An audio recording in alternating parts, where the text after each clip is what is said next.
নমস্কার বন্ধুরা, প্রত্যেক দিনের একই রকম সবজির স্বাদ বদল করতে আজকে আমি নিয়ে এসেছি চিচিঙ্গার একদম ঘরোয়া খুবই সাধারণ রান্না, তবে স্বাদে একটু অন্যরকম ইউনিক একটি রেসিপি। খেতে কিন্তু দুর্দান্ত লাগে ভাত বা রুটি দুটোর সাথেই। আর রান্নাটা করার জন্য প্রথমেই এখানে নিয়েছি চিচিঙ্গার গায়ে যে পাতলা খোসাটা থাকে সেটা একটা ছুরি দিয়ে ছাড়িয়ে নিলাম। তো এইভাবে আমি সমস্ত চিচিঙ্গার খোসাটা ছাড়িয়ে তারপর চিচিঙ্গাটা আমি কেটে নিয়েছি। তো চিচিঙ্গাটা দেখুন একদম ছোট ছোট পাতলা পাতলা করে কেটেছি। আর এই রান্নাটাই কিন্তু এই রকম ছোট ছোট করে কাটলেই বেশি ভালো হবে। এবার রান্নাটা করার জন্য প্রথমেই কড়াই গরম করে নিয়ে এর মধ্যেই দিয়ে দিলাম 2 চামচ সর্ষের তেল।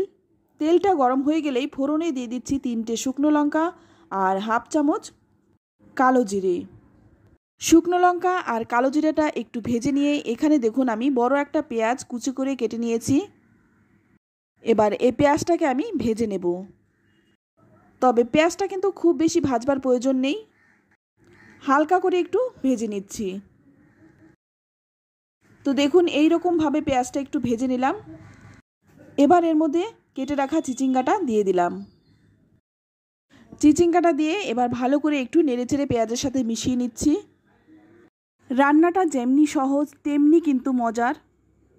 এই এক পদ দিয়েই ভাত কিংবা রুটি দুটোই কিন্তু খাওয়া হয়ে যাবে। এবার এর মধ্যে দিয়ে দিচ্ছি স্বাদ মতো লবণ, সঙ্গে দিয়ে দিচ্ছি সামান্য একটু হলুদ গুঁড়ো।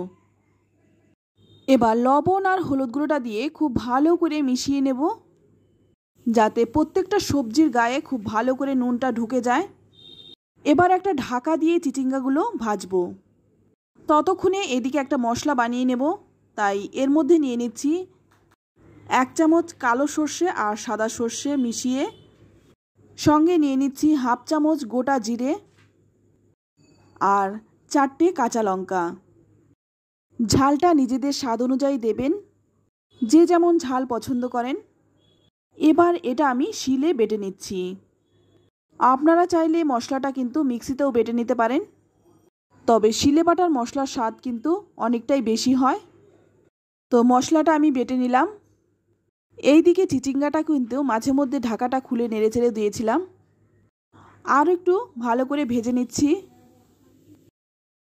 চিচিঙ্গাটা কিন্তু একটু সময় নিয়ে ভাজতে হবে, এর যে একটা কাঁচা গন্ধ সেটা কিন্তু চলে যাওয়া পর্যন্ত ভেজে নেব। এবার এর মধ্যে দিয়ে দিচ্ছি সর্ষে বাটাটা। পাত্রটা ধুয়ে সামান্য একটু জলও দিয়ে দিলাম, যাতে করে মশলাটা নষ্ট না হয়। মশলাটা দিয়েও কিন্তু খুব ভালো করে নেড়েচেড়ে মিশিয়ে নেব।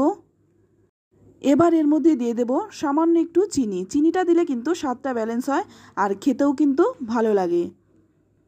চিনিটা দিয়েও ভালো করে নেড়েচেড়ে মিশিয়ে নিচ্ছি। এখানে যেহেতু কাঁচা জিরে দেওয়া হয়েছে তাই আর একটু সময় নিয়ে ভাজবো। এবার গ্যাসের আঁচটা কমিয়ে দিয়ে তারপর ঢাকা দিয়ে 10 মিনিট রান্না করব। 10 মিনিট পর দেখুন ঢাকাটা খুলে নিয়েছি, আর দেখে কিন্তু বোঝাই যাচ্ছে এটা কিন্তু একদম মাখো মাখো হয়ে গেছে আর নরম হয়ে গেছে সবজিটা। মাঝে মধ্যে ঢাকাটা খুলে আমি নেড়েচেড়েও দিয়েছিলাম। তো ভালো করে নেড়েচেড়ে মিশিয়ে নিলাম আর রান্নাটা কিন্তু হয়েই গেছে। এবার নামানোর আগে দিয়ে দিচ্ছি 1 চামচ কাঁচা সর্ষের তেল। এই সর্ষের তেলটা দিলে খেতেও যেমনি ভালো হয়, গন্ধটাও তেমনি সুন্দর হয়। সর্ষের তেলটা দিয়ে ভালো করে নেড়েচেড়ে আরেকবার মিশিয়ে নিচ্ছি, যাতে সব সবজির মধ্যে সর্ষের তেলটা ভালো করে মিশে যায়। এবার নেড়েচেড়ে মিশিয়ে নিয়ে নামিয়ে নিচ্ছি। রান্নাটা একদম ইউনিক একটি রান্না। চিচিঙ্গার এই রেসিপিটি থাকলে কিন্তু গরম গরম 1 থালা ভাত শুধু এই দিয়েই খাওয়া হয়ে যাবে, আর কোনো কিছুরই প্রয়োজন হবে না। শুধু গরম ভাত নয়, আপনারা কিন্তু রুটি দিয়েও খেতে পারেন। খেতে কিন্তু ভীষণ মজার হয়। রেসিপিটি ভালো লাগলে একটা লাইক দেবেন। আর চিচিঙ্গার এই রেসিপিটি একবার হলেও বাড়িতে বানান, খেয়ে তারপর আপনাদের মূল্যবান মতামত কমেন্টে লিখে জানান। ভালো লাগলে আত্মীয় স্বজন বন্ধু বান্ধবের সাথে শেয়ার করতে পারেন।